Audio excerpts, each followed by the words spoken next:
Hello, welcome back to On the Mic with Mike for our 2025 season. Of course, my name is Mike Jarvis, and I'm joined for this edition by Dr. Christopher K. Waters. Welcome, Doc. Great to have you. Thank you. So, my name is Dr. Christopher Waters. I am one of the directors of the Museum of Antigua and Barbuda, and I'm an adjunct faculty member at the University of the West Indies Five Islands campus. So, what we're talking about is a national debate that is taking place in Antigua, and it is concerning the matter of the national dress, whether or not Antigua should stick with the madras or go to the kente. And given your area of expertise, I can do a bit of background on it. But I think I prefer to start by you just giving us an overview of the debate that is taking place in Antigua and a bit about the background of the Madras and the Kente, broadly speaking. Yeah, so thank you. I'll start off by saying that while I work in heritage in Antigua and Barbuda, I'm not a born Antiguan Barbudan. I'm a transplant. So, and I don't have any kin networks or kinship ties to Antigua and Barbuda. So my perspective is that of an outsider looking in.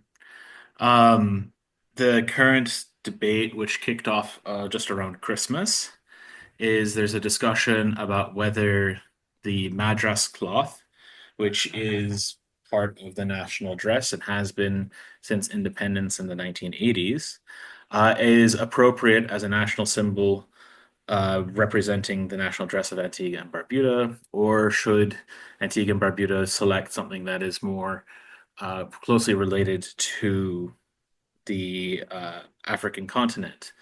And one of the alternatives was something along the lines of the kente cloth out of Ghana.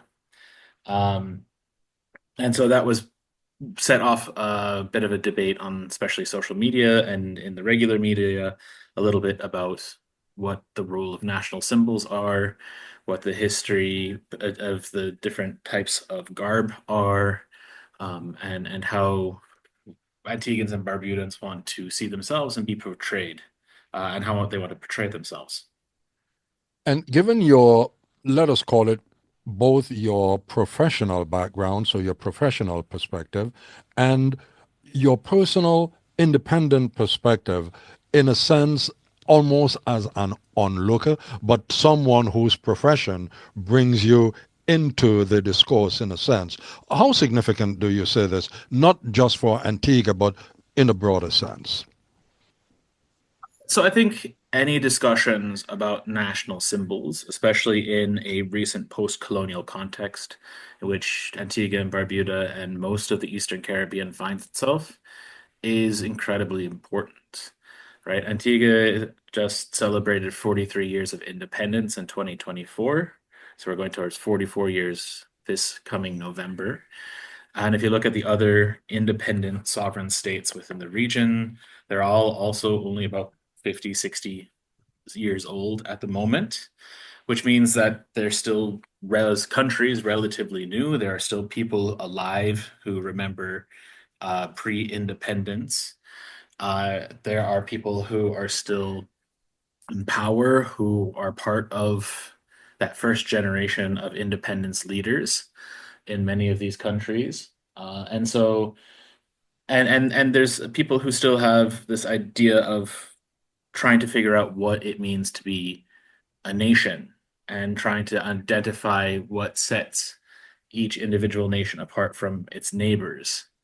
And so when it comes to discussions about national symbols, I think it's really important, and I think it's also very healthy that there are discussions about what is and what isn't appropriate, or what should be discussed, or what should be tweaked or changed as part of the nation building and national identity process. And I think from an anthropological and historical perspective, 40, 50, 60 years post independence, this is about the time when a lot of these conversations start coming up again. You've got new generations of leaders coming up, you've got new generations who are coming into positions of power who are born post independence and only know the colonial period from stories.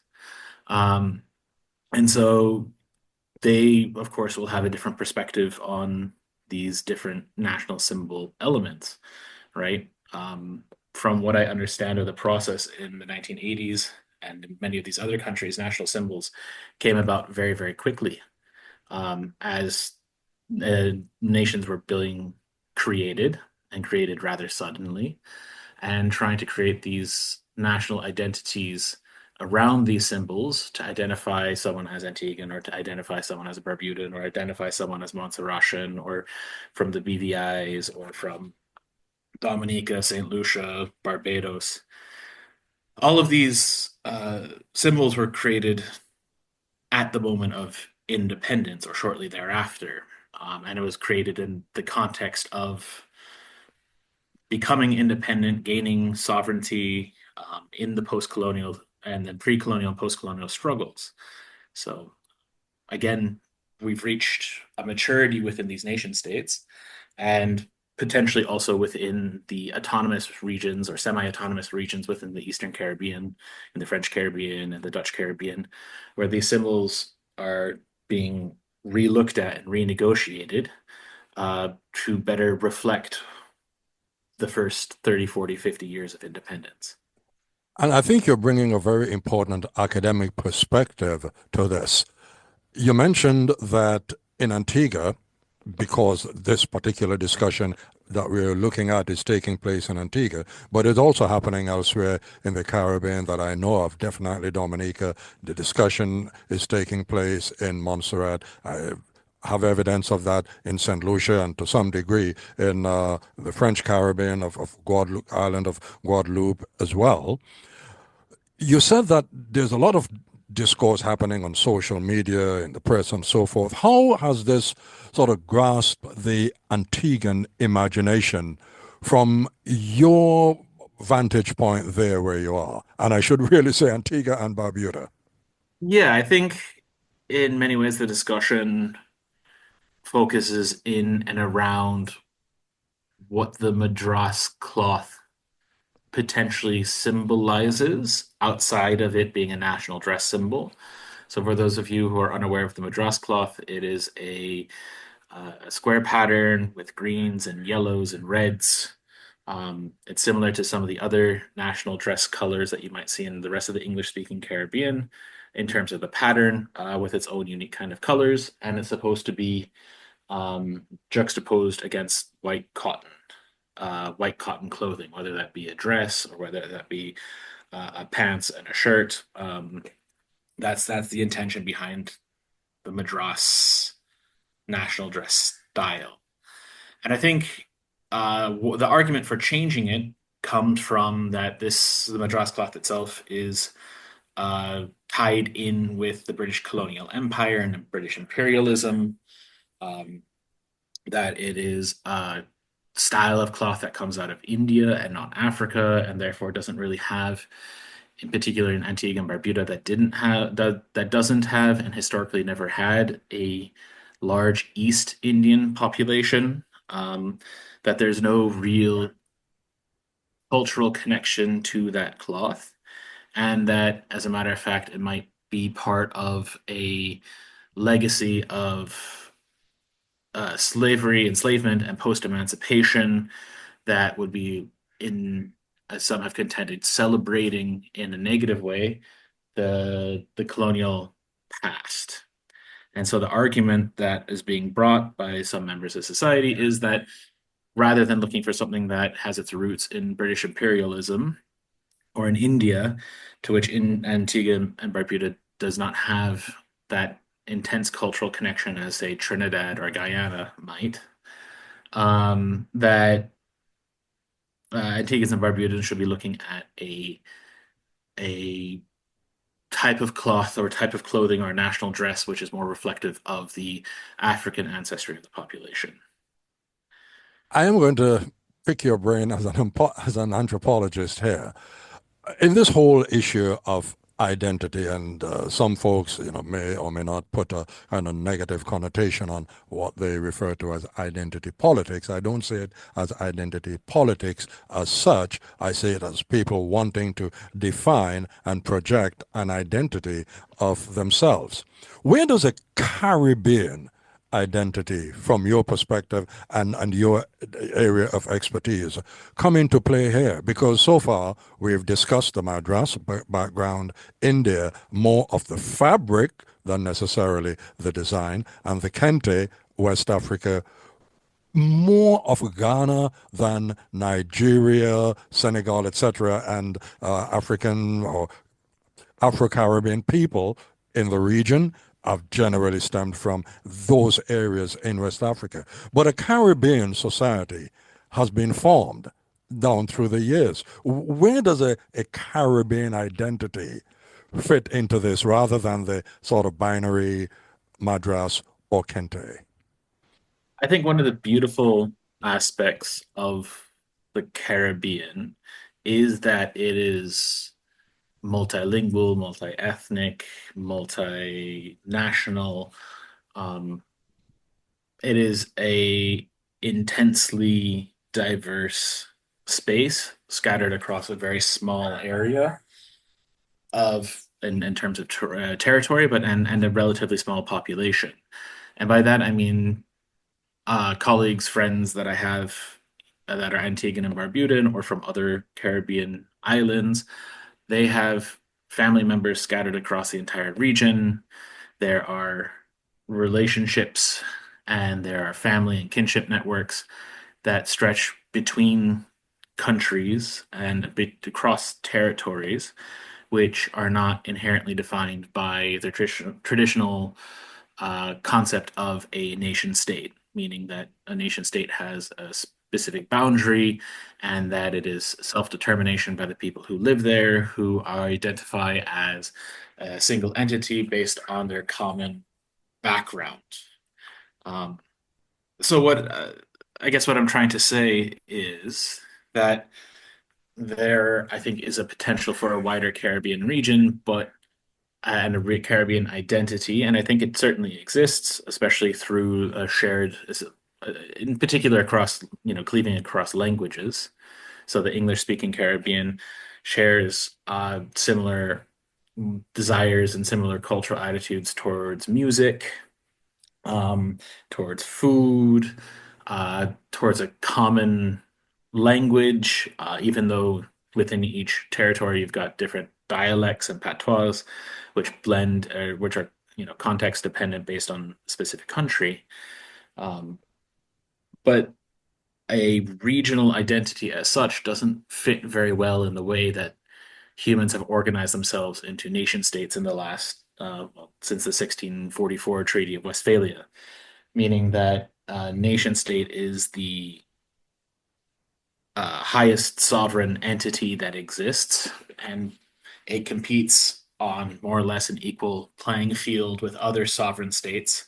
And in order to ensure sovereignty, you have to create national identity and Mm-hmm. symbols that the people within those countries want to protect and identify as theirs, uh, to the exclusion of other symbols and other people. So it becomes really tense, and I don't mean this as necessarily antagonistic, and I certainly don't believe in any way, shape, or form that any of these countries are going to go to war with each other in any way, shape, or form. The connections are too close, the people are too close. Um, but that in this space where we have recent countries in this post-colonial context, we've got countries that are still very much in their colonial context, and we've got territories that are in some of these odd, awkward, liminal relationships with where they have some autonomy or greater autonomy in some territories and less autonomy from others in their colonial contexts. That it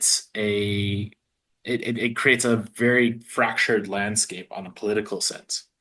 Um, and that's where I think these national symbols are become important and thrive again.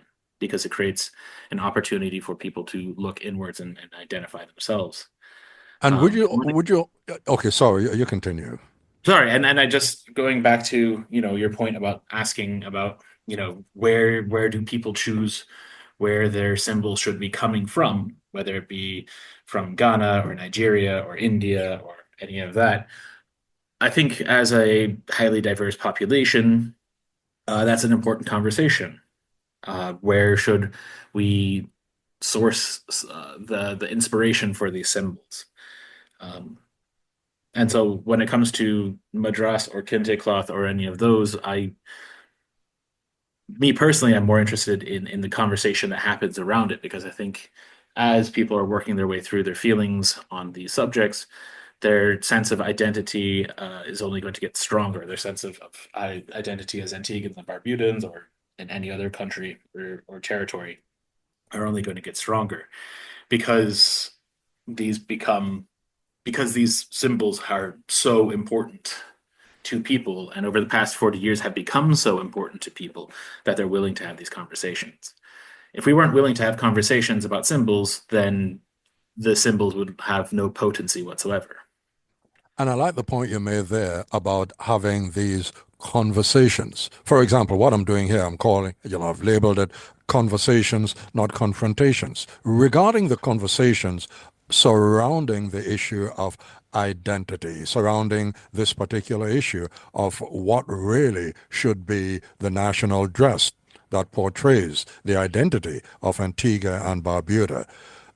What, from my perspective, is predominating all of this at the moment is the research that takes the sort of very base emotion out of it. Because if you're going to discuss it, whatever the likes and dislikes might be, it's got to be based in research. It's got to be based on knowledge. You got to know what you're talking about. So, do you get the sense that now a lot of people in Antigua and Barbuda are actually researching these issues a lot more, utilizing the resources of the education system of Antigua and Barbuda, the libraries, even your organizations? Certainly, there are people who are well versed in the histories and backgrounds of these clothing styles. Um, there are people who go out of their way to do the research on these elements. I think there are a lot of also stories that have been wrapped up in these different types of apparel that people have adopted and that have over time become true. And I think this is where it becomes really important to discuss, or to understand that um, symbols are born out of myth, and myth not as a pejorative term, but myth as in a common story that everyone agrees to and understands, and the factual nature or whether or not this cloth came from a particular place or was related to a particular time period, for instance, I becomes almost immaterial because it gets tied back into this idea of this is who we are and this is a symbol of who we are. So one could argue, I've seen a whole lot of things happen on social media where people are arguing one way or the other.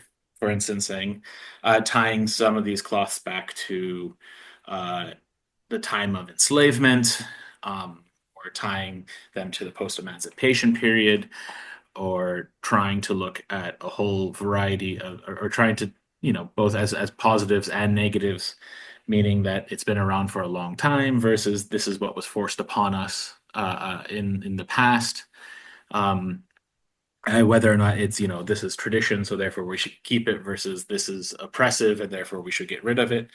I think those are highly informative lines of inquiry and highly informative lines of argument because it forces people to think about the past and to engage with the past um, and in a creative and in a building process. So rather than trying to look back and say everything was bad and horrible and get depressed from it, it is taking something that happened in the past, digesting it, working with it, and then becoming stronger because of it or in spite of it in many cases. Um, and that's where these symbol conversations are happening. And that is a very profound note on which to end our conversation today. Dr. Chris Waters, I thank you very much for taking the time. Thank you very much, Doc. Thoroughly enjoyed that. Thank you very much.